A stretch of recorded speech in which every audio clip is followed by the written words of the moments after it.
Eh bien non, Charlie n'est pas mort. Voilà la une du prochain Charlie Hebdo. C'est une caricature de Mahomet. Non, j'aime pas cette image. J'aurais préféré qu'ils puissent dans leurs archives.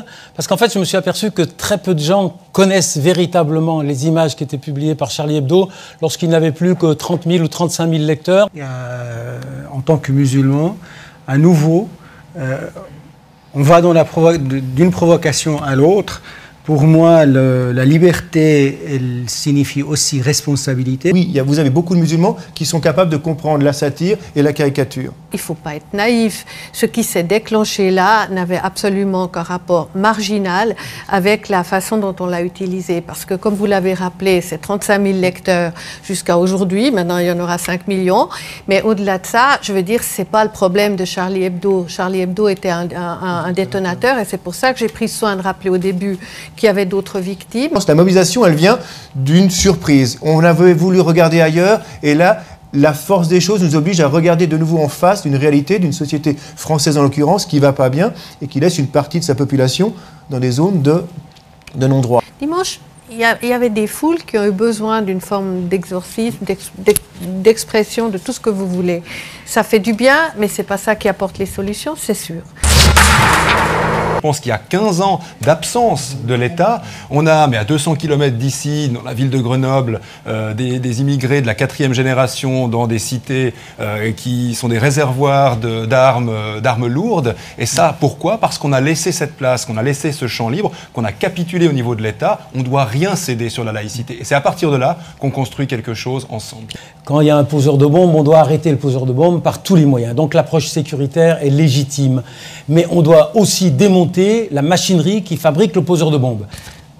Il y a un problème dans la communauté musulmane, c'est celle de l'idéologie qui alimente les pensées de ces extrémistes.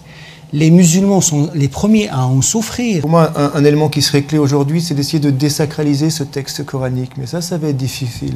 Parce que, de nouveau, ces extrémistes... Ben oui, mais ça... Vous voulez passer d'une extrême à l'autre. Excusez-moi. C'est-à-dire, pour enrayer l'extrémisme, alors il faut désacraliser les textes. La frange extrémiste ne représente même pas le 1% de la communauté musulmane. Et il faut remonter dans l'histoire pour savoir d'où ils sont venus. Mais légitime ces actes à partir du texte. Oui. Et c'est ça qui va être compliqué pour un non-musulman à comprendre. Dans mon expérience professionnelle, j'ai vu énormément de personnes qui souffraient de la pression de la religion et de prédications qui s'installaient dans leur communauté, qui ne correspondaient pas à leur envie d'intégration démocratique sur notre territoire. Les gens qu'on héberge, et notamment qu'on héberge en Suisse pour tenir des discours, ils sont tenus, qu'ils soient suisses ou qu'ils ne le soient pas, c'est pas important, ils sont tenus à ne pas faire d'appel à la haine, parce que j'aimerais quand même vous rappeler que dans notre état de droit, l'appel à la haine, l'appel à la violence, ce sont des éléments qui peuvent être condamnables. Et il y a des raisons à cela, et je pense qu'on doit y veiller. Et si on est trop tolérant par rapport à ça, que ce soit l'autorité lorsqu'elle le sait, ou que ce soit la communauté elle-même... Mais vous laissez faire actuellement? Je suis désolé. Non.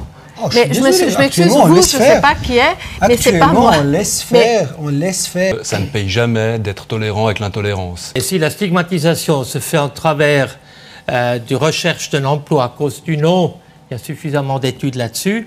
Là, vous trouvez des gens dans la communauté, parmi les jeunes par exemple, qui se cherchent leur chemin et qui risquent, mais c'est un nombre limité de personnes, mais des jeunes qui risquent de se radicaliser d'une certaine manière. On s'est trompé. Au départ, ça partait d'une bonne idée, donner la parole à la majorité silencieuse. Mais la majorité silencieuse, si elle est silencieuse, c'est pour une raison. Elle n'a rien à dire sur l'islam. Elle est intégrée relativement bien en Suisse. Donc tant qu'on a un avenir, on a des perspectives à offrir à nos jeunes, la tentation de radicalisme, elle peut exister chez certains, comme elle a existé pour les jeunes dans les années 80 qui allaient au Nicaragua ou au Salvador. Mais donc vous aurez toujours ça. On a des jeunes en quête d'identité. Mais on a une chance en Suisse, c'est notre niveau de vie qui permet de proposer des alternatives viables à des jeunes qui pourraient être en rupture.